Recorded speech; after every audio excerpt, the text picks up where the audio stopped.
This is Prince Handley coming to you with 100,000 watts of pure love. The voice of Israel and for Israel.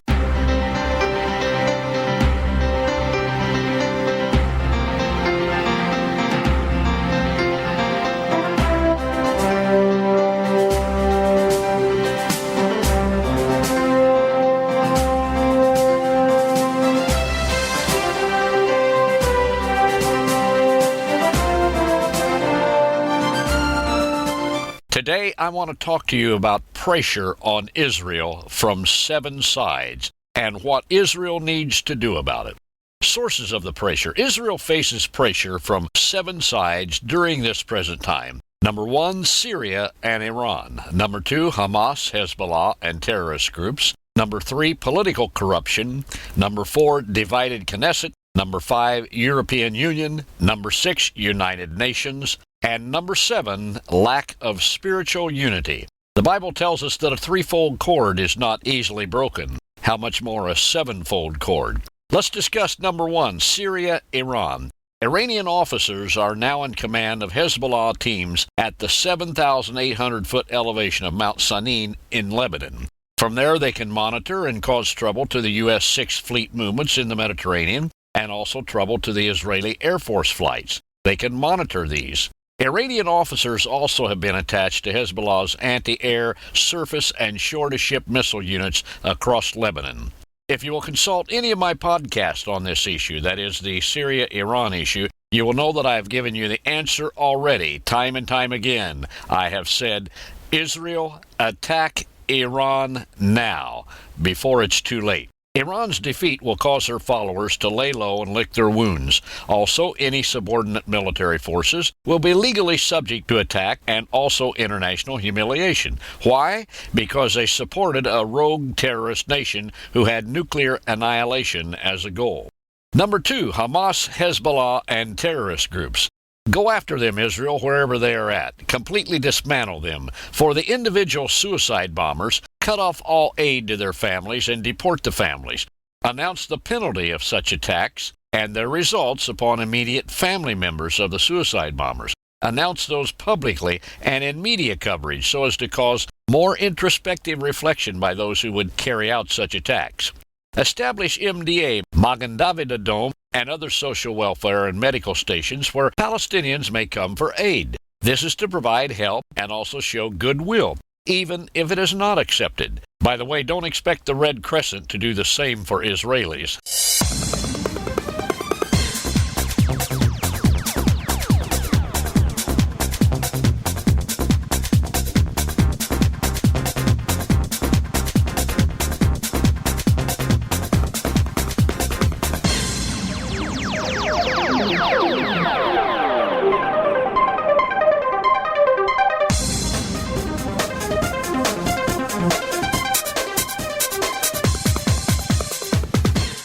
Number 3, political corruption. Ober was questioned again by police for 2 hours at his Jerusalem home. He's now suspected of multiple billing deceit for travel trips, billing several different organizations. Also, USA businessman Morris Talansky declared that he had personally conveyed to Omer in envelopes $150,000 over a period of 10 years. I've told you before, Israel, you need a prime minister who is a Messianic Jew, either an Orthodox rabbi or a Hebrew Christian. Number 4, divided Knesset. The current Knesset representation provides too fractious of a body to govern Israel with respect to its calling as a separate people from God. The only hope politically is to expand the powers delegated to judicial review and to have as members of the Supreme Court those who are Messianic believers, those who want the highest good for Eretz Israel. Number 5, European Union. If you've listened to even a few of my podcasts, you'll be aware that the EU, the European Union, is not the friend of Israel. As a matter of fact, it will be in the future the greatest enemy that Israel has ever known, even greater than Nazi Germany. If you studied my podcast, you'll see that the New World Order will arise from both the EU and the League of Arab States, and that the 10-region world order will select the leader who will seduce Israel into signing a 7-year treaty or covenant allowing Israel to rebuild the temple on or near the Temple Mount. And the bargaining key, as I've told you before, will be the city of Jerusalem, Yerushalayim. You might want to consult the show notes of my podcast on June 10th, 2008, titled The World Leader Who Deceives Israel. The coming 10-region confederacy will be comprised of governments in both Europe and the Middle East, including Northeast Africa, and will have ultimately the political clout to control the Mediterranean. Some of these 10 regions may be from Western Asia and North Africa, but most of them will likely be from Europe. The final leader of this 10-region or region-state confederacy will overthrow 3 of the 10 nations by political, military, and governmental takeover. And this leader will be the enemy of Israel.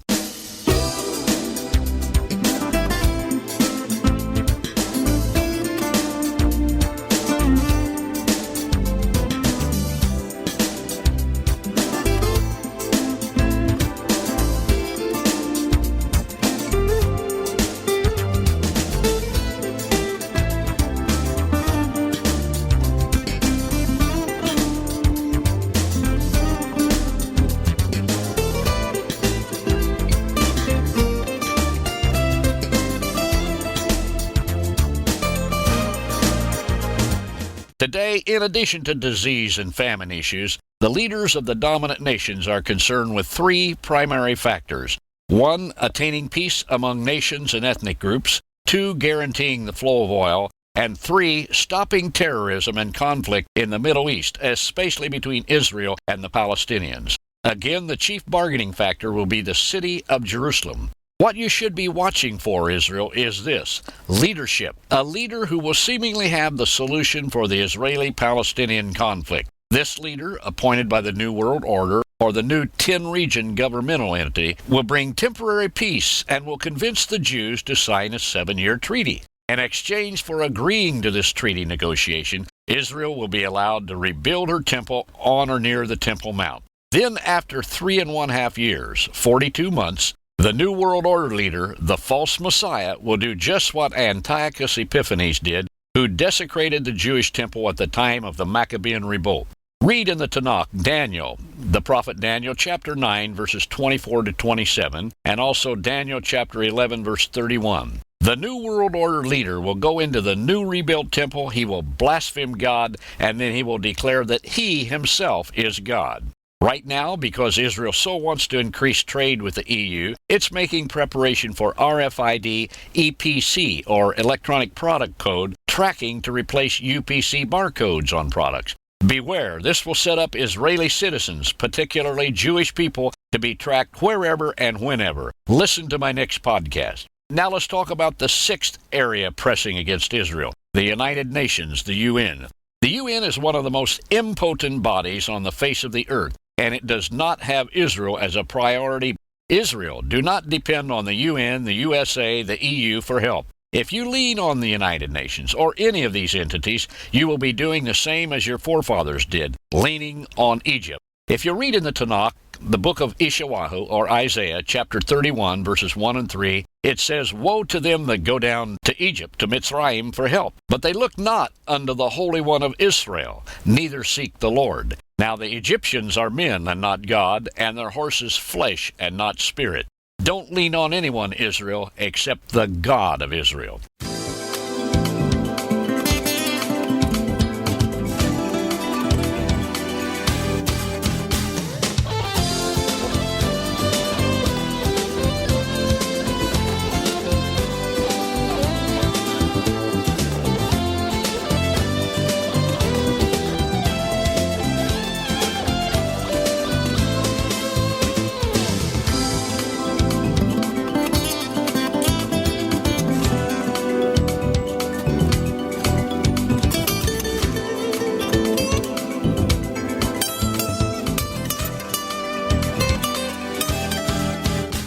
Number 7, lack of spiritual unity. Recently, a handful of Orthodox students, prompted by Deputy Mayor Uzi Aharon, went door to door in the Neve Ravine neighborhood, gathering up copies of the Brit Hadashah, the New Testament, and burning them.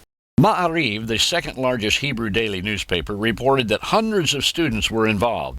Aharon, who was a member of the ultra-Orthodox Shas party, declared that it is a commandment to burn material considered idolatrous. In a press release issued shortly after the episode, the Anti-Defamation League deplored the destruction of the Bibles, using the strongest of terms. Interfaith Policy Director Rabbi Eric J. Greenberg stated, "We condemn this heinous act as a violation of the basic Jewish principles and values. The Jewish people can never forget the tragic burning of the Talmud and the Torah throughout history." The Religious Action Center of Reform Judaism, which encompasses more than 1.5 million Reform Jews across America and 1,800 Reform rabbis, issued a press release calling the burning of the New Testament Hillel Hashem, a desecration of God's name. The rabbinic statement concludes by urging rabbis of all streams in Judaism to condemn these actions and reaffirm the bonds of friendship and respect that should mark relations between Jews and Christians throughout the world. Conclusion: Israel needs to center on faith in Mashiach. Jewish believers from all sectors of the spectrum need to focus on a united Israel and to realize that Messianic Jews, Hebrew Christians, and all real Christians love Israel and the Jewish people. Work together, Israel, trusting God, or fall together. In Yediot Aharonot, the most widely read Hebrew news source in Israel, Meir Shalev, the most widely celebrated Israeli author, wrote, "I suggest to every person in Israel, secular or religious, to read the Brit Hadashah, the New Testament. Each one is guaranteed to have a true Jewish experience." Pray to the God of Abraham, Isaac, and Jacob, Abraham, Yitzhak, and Jacob, and ask him to reveal to you if Yeshua is your Mashiach. And if he does, receive him, and then do what God tells you to. Remember, the miracles of God are aimed at you from every direction. Trust him today. He loves you. Baruch haba b'shem Adonai. This is Prince Handley coming to you with 100,000 watts of pure love.